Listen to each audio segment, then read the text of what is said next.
రెండు ఆస్తులు కలిగి ఉండాలి క్రైస్తవుడు.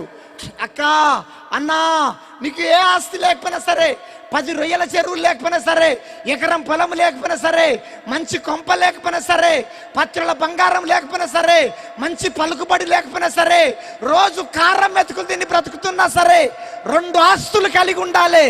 రక్షణనే ఆత్మీయతనే.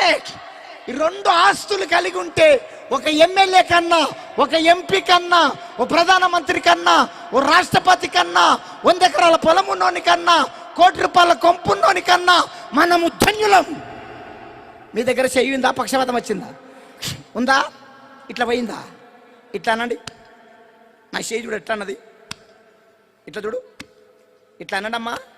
మనము, మీరు ధన్యులు అనాలి. ధన్యులం అనండి. మనము, ఇంకొంచెం గట్టిగా పెంచాలి.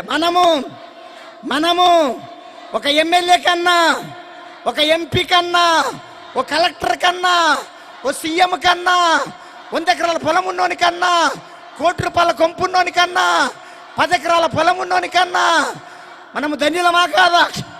వానికి అన్ని ఉండొచ్చు. ఎమ్మెల్యేకు మంచి భోజనం